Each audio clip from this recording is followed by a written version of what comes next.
Genesis Kapitulo 17. Pagpapatibay ng tipan, pagtutuli.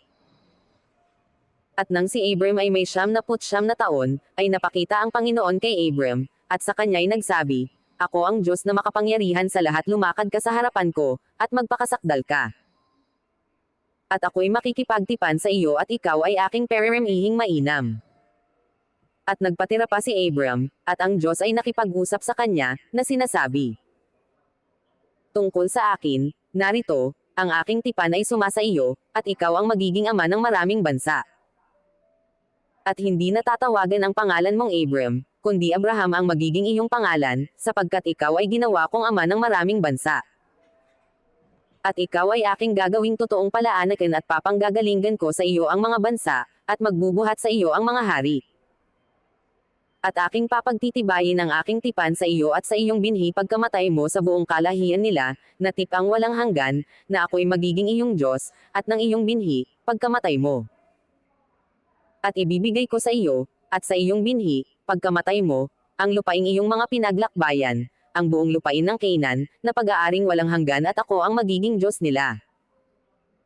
At sinabi pa ng Diyos kay Abraham, "At tungkol sa iyo, iingatan mo ang aking tipan, iingatan mo at ng iyong binhi pagkamatay mo, sa buong kalahian nila. Ito ang aking tipan na inyong iingatan sa akin at sa inyo, at ng iyong binhi, pagkamatay mo, tutuliin ang bawat lalaki sa inyo. At kayo'y tutuliin sa laman ng inyong balat ng masama, at ito ang magiging tanda ng aking tipan sa inyo.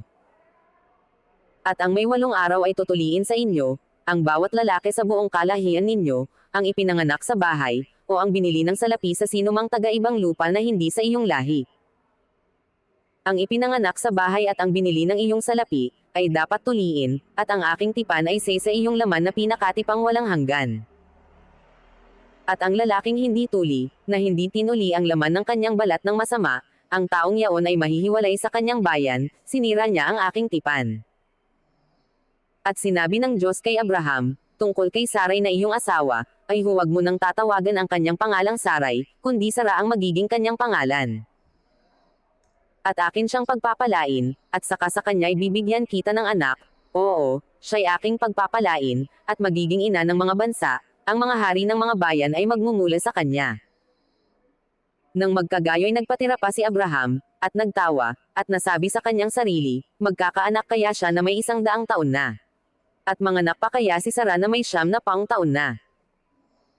At sinabi ni Abraham sa Diyos, "Kahimanaweri, si Ismael ay mabuhay sa harapan mo."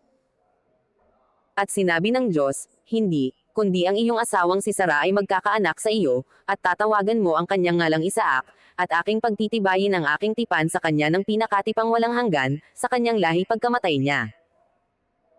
At tungkol kay Ismael, ay dininag din kita, narito't aking pinagpala siya, at siya'y aking papag-aanakin ng marami, at siya'y aking pararamihin ng di ko asa, 12 prinsipe ang kanyang magiging anak, at siya'y gagawin kong malaking bansa.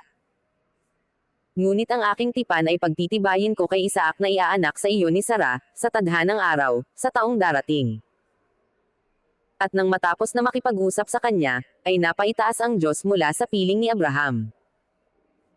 At ipinagsama ni Abraham si Ismael, na kanyang anak, at ang lahat na ipinanganak sa kanyang bahay, at ang lahat ng binili niya ng kanyang salapi, ang lahat ng lalaki sa mga lalaking kasangbahay ni Abraham, at tinuli ang laman ng kanilang balat ng masama ng araw ding yaon, ayon sa sinabi ng Diyos sa kanya.